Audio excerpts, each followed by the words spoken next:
актуальная конференция и сама выставка. Все вопросы прямо на злобу дня. Человеческий фактор нельзя исключать, поэтому автоматизация, еще раз автоматизация. С одной стороны, как бы это хорошо, с другой стороны, это показывает уровень оборудования, которое они продают. Это как известно, что да, можно разработать новую марку стали, да, но сталь надо варить.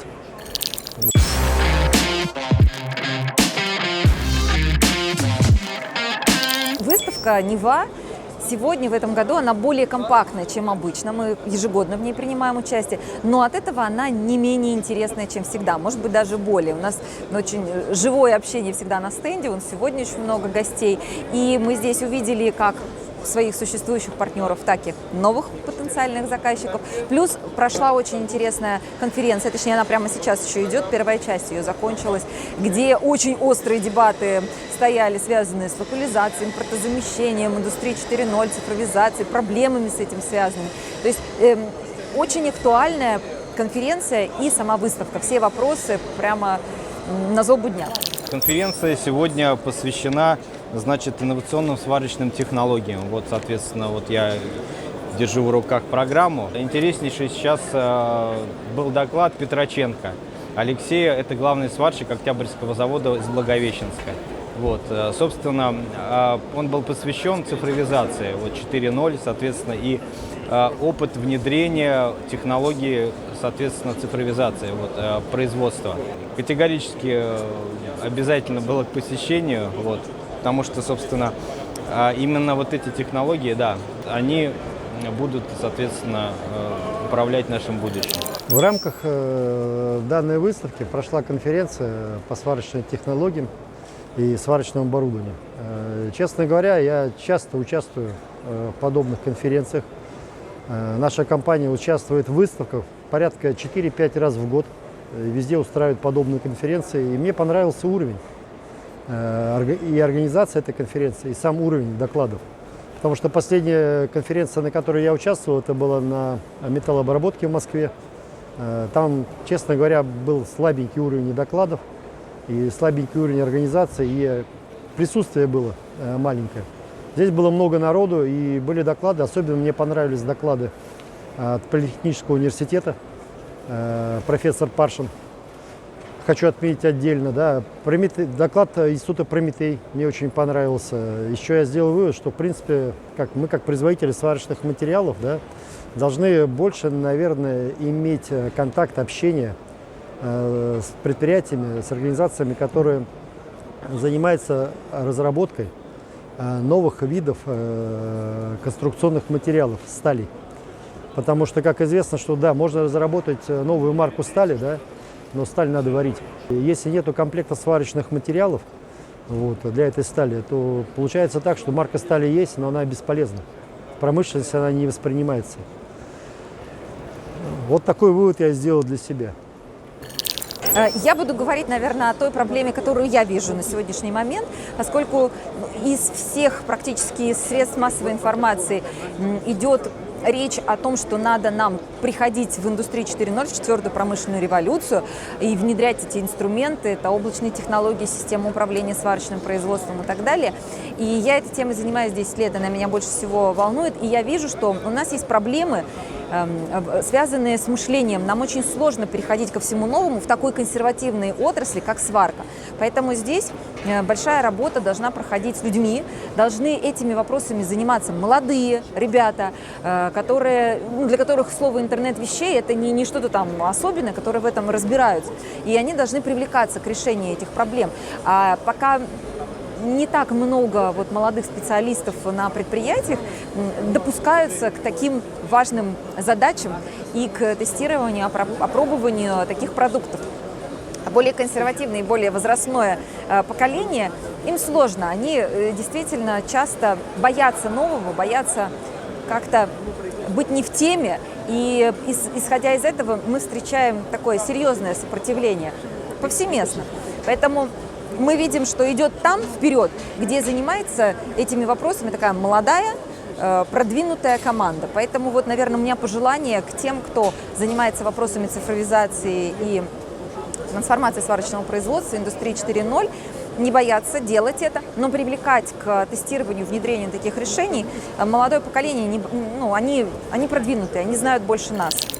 Если мы говорим о судостроительной и примыкающих к ней отраслях, то проблематика – это, безусловно, высокое качество работ, производимых сварочным цехом, начиная с заготовительного и заканчивая уже цехом окраски. Ну, сварочная технология здесь одна из основных. Качество работ определяется многими параметрами. Это и качество сварочных материалов, и качество самого металла, который тоже не всегда бывает должного качества, и качество газа и флюсов, используемых присадочных, ну и, конечно же, качество сварщика. Сейчас в ряде регионов есть проблемы с рабочей силой, с персоналом, сварщиками. Не всегда квалификация достаточна, и человеческий фактор нельзя исключать. Поэтому автоматизация, еще раз автоматизация. Тогда, когда ты продаешь оборудование там, уровня EVM, к примеру, да, то люди, которые работают на этом оборудовании, там, ты, грубо говоря, поставил оборудование, ты спокойно, грубо говоря, спишь и знаешь, что с оборудованием ничего не случится. Вот. Если продавать какое-то более дешевое оборудование, а-ля китайское или российско-китайское, то тут уже возникают нюансы. Я знаю, что есть некоторые поставщики, которые запрашивают 5 аппаратов, ставят специально 6, шестой на ремонт. Ну, с одной стороны, это хорошо, с другой стороны, это показывает уровень оборудования, которое они продают. За 22 года посещения различных предприятий, у которых имеется подобного рода оборудование, дорогое оборудование. Ни одного сварщика не видел. Были отдельные товарищи, которые знали это, но все равно не пользовались. Да? Где нужно зайти в подменю, там что-то выбрать. Здесь все наглядно на переднем плане. Никаких подменю не нужно входить, и все пишет по-русски. Любой параметр, который мы собираемся настраивать, он прописывается по-русски. Величина стартового тока, основной ток, время нарастания от стартового к основному. Судостроители хотят уменьшения подающих механизмов для удобства сварщиков. Они с собой подающие механизмы тащат между переборками, варят. Хотят простоты исполнения, чтобы сварщику было понятно и ясно возможности оборудования. Да?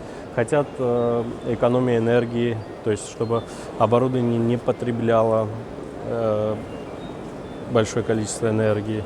А это все исполнено так в данном оборудовании.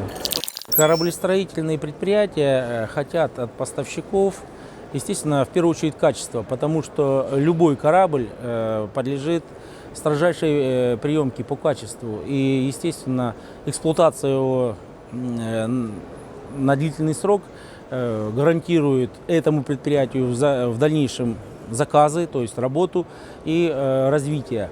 И, естественно, второй вопрос, который они хотят, это стабильная цена, низкая цена на материалы, потому что они работают в основном по тендерам. Им сложно доказывать причины повышения цен на сварочные материалы, то есть себестоимость и все. Хотя, между тем, металл дорожает. Мы же покупаем тот же металл для производства сварочных материалов. Но металл, грубо говоря, все понимают, почему дорожает. А почему сварочные материалы дорожают, им сложно объяснить, потому что это, скажем, в большинстве случаев никого не интересует. Им чем дешевле купил, тем дешевле судно стоит, больше можно заработать. Нам же в этом случае остается тяжелая конкуренция, конкурентная борьба. Именно почему и нам нужна помощь от государства, именно почему нам надо честная конкуренция. К сожалению, нельзя корабли привезти из Китая и просто там написать «сделано в России». Здесь действительно производство полное, И у нас, поскольку наше производство тоже теперь является, грубо говоря, российским полного цикла, ну, хотим, чтобы нам как бы больше преференций уделялось со стороны, во-первых, российского правительства, а с другой стороны, и чтобы кораблестроительные заводы понимали, что это российский продукт, качественный продукт. Он сюда заведен, эти инвестиции, для того, чтобы их спрос удовлетворять.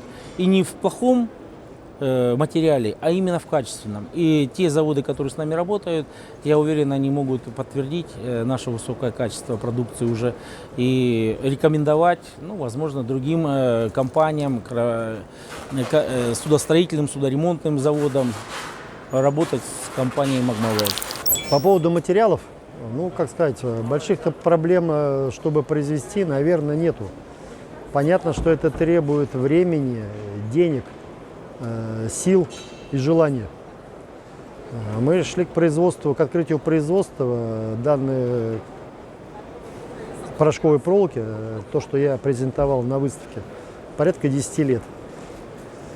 Мы изначально небольшая компания, которая провели определенную работу и договорились с известным достаточно крупным производителем иностранных сварочных материалов о локализации производства здесь. Нам были переданы ключевые моменты технологии, что сократило наше, скажем так, время вхождения в освоение этого продукта, ну, кратно, там, в 10 раз, наверное.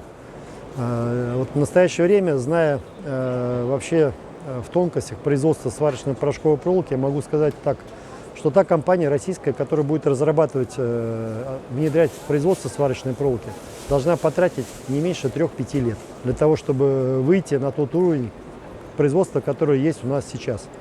Да, этот путь посилен любому, кто хочет это сделать. Проблематика, скажем так, вот в данном случае, то, что мы производим сварочную порошковую проволоку, вот, для того, чтобы мы ее производили, с тем, чтобы мы наращивали производство порошковой проволоки, наверное, у меня две проблематики. Это кадры, это большая проблема в рабочей силе.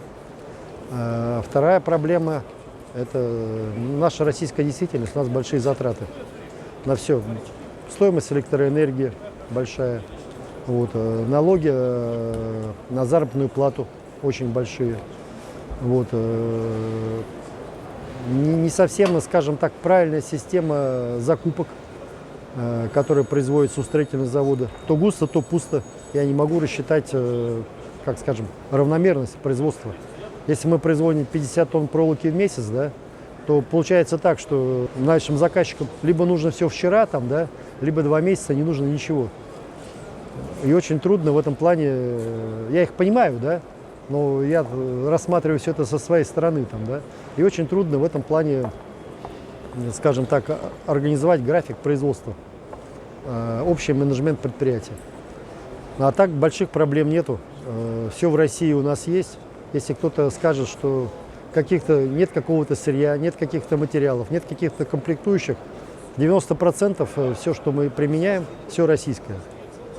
Сталь российская, бумага российская, пленки российские. Освоили производство запчастей необходимых, которые, скажем так, мы комплектуем и ремонтируем наше рабочее оборудование.